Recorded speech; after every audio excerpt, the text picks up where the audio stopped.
Looking back on it now, trying to keep an alligator as a family pet probably wasn't a good idea. Even something as simple as washing for dinner became a big production. He just wasn't acting like his old self. Not like when he was just a guppy, anyway. Yeah, I'll never forget the first time we laid eyes on the little guy. We were doing a little light housekeeping down in the sub-basement of Solitude when after a mishap or two at the work vac, Max accidentally sucked something out of the porcelain hobby horse. Looky there, Sam! We caught us a life form! It appears to have all the characteristic markings of a neonatal alligator. He's fine, he is. Hello, Dale, little fella. Oh, hello. Hello. Since when do you do Elmer Fudd? Look, Sam, he's about to wrestle open his translucent peepers. Then it's high time I told you about imprinting, Max. You see, the very first experiences of any newborn thingy go a long way to determining who that creature will bond with and trust.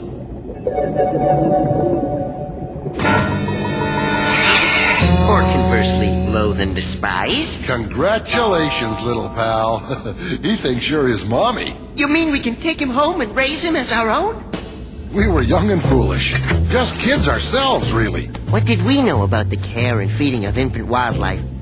Sure. How hard can it be? I'll name him John, since that's where we found him.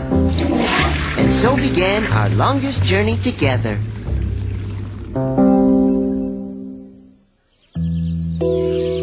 Sam, can you give me a hand in here? It's time for another diaper change. Boy, I don't know what we'd do without these things. Me neither. I barely have time to think, let alone tend to my own needs. Yeah, who'd have thought taking care of something that depends on you for its very existence could be so much work? He hasn't stopped bawling or spewing or having happy little accidents since we got home. I wonder what's vexing him so. What's the matter, little fella? Are you bored? Are you sleepy? Are you sensing my desire to turn you into a quiet little handbag? Max. Sorry. I think he's hungry. He hasn't eaten a thing, and I've tried everything. Have you tried the spaghetti carbonara? I'm dying. Sure, on the outside we try to appear all ha-ha and fancy-free. But on the inside, we were a threadbare bundle of nerves and organs. Little John wouldn't eat. I'm worried, Sam. What do you suppose little gators eat? Hold on a second.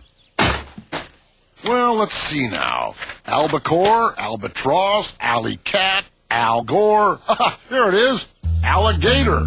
According to this, baby gators can only thrive on a diet of worms, insects, and rare swamp larvae. I like mine medium rare, with just a trace of pink. Should I check the sink traps? No. For this type of bug hunting, we need someplace thick with moisture and tropical heat. Okay, I'll check my spit valve. It's off to the wetlands. Well, here we are in a little-known inner-city bayou, painstakingly gathering insectoid sustenance for our infant charge. Putting boots and hammers to the feisty bigger ones. Looks like we have an ample supply of warm, savory bugs for our little Johnny to feast on, Max. Let's render them into a smooth, enriched paste without delay. And voila! Baby gator food a la Sam und Max. Our little John is about to take his first few pensive mouthfuls. I'll get the kid, you get the camera.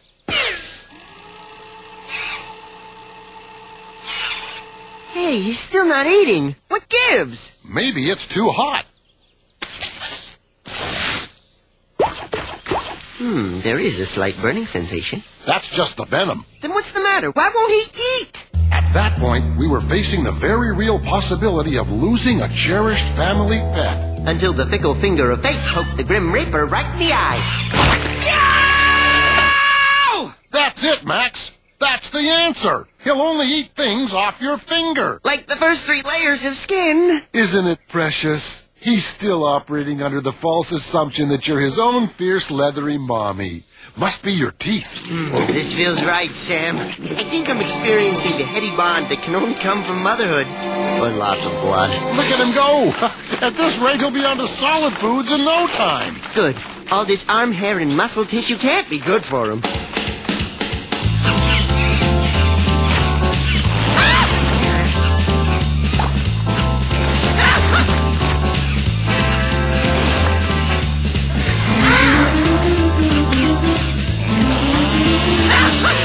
That's the last of it. Not quite. There's still some bean dip. I mean the sensation in my arm. The crisis was over. Little John was gonna be okay. Over the next few months, John and I cavorted and frolicked and gambled as only an alligator and his surrogate mother, who also happens to be a biped rabbity thing, could. And in what seemed like a blink of an eye, Little John became Big John. What was once a cute, cartoony lizard baby wiggling around on the rug was now a full-grown, 10-foot, foul-tempered, primeval killing machine. And we loved him so. My hamsters are missing. All eyes turned to John. But of course she had no proof. This pet of yours has to go.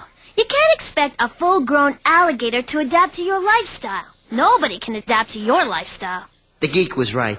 Soon after we started noticing a difference in John, he started acting distant, uncommunicative, depressed, He'd taken to sleeping with his ear to the toilet. and acting fiercely protective of an old pair of alligator brogues. We were very concerned. That's why we've come to you, Doctor. Can you shed some light on what the problem might be? He's an alligator. You can't keep a vicious animal in the city. There are laws. I see.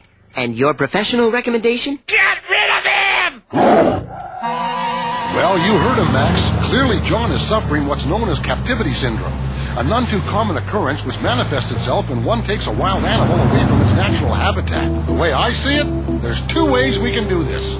We can either set John free, or we can send him to a zoo, where he'll be fed and pampered and encouraged to lord over many submissive female gators. No, Sam. No zoos. John was born free, and he must remain free as the wind blows. As free as the grass grows? That too. John belongs with others of his kind. If we have to let him go, we'll let him go back to the wilds from whence he came. What are you doing? Returning John to the life he once knew. To the wilds of the sewer system, silly. Alligators don't come from sewers. They come from Florida. Florida! I don't think John's feeling all that well, Sam. He won't eat any cheese chuckles or chalky chubbies or chili chomps. My guess is he's either car sick or he's allergic to the CH food group. Maybe he's just anxious about moving to a new place. This must be the place. See if you can coax him out of there, Max.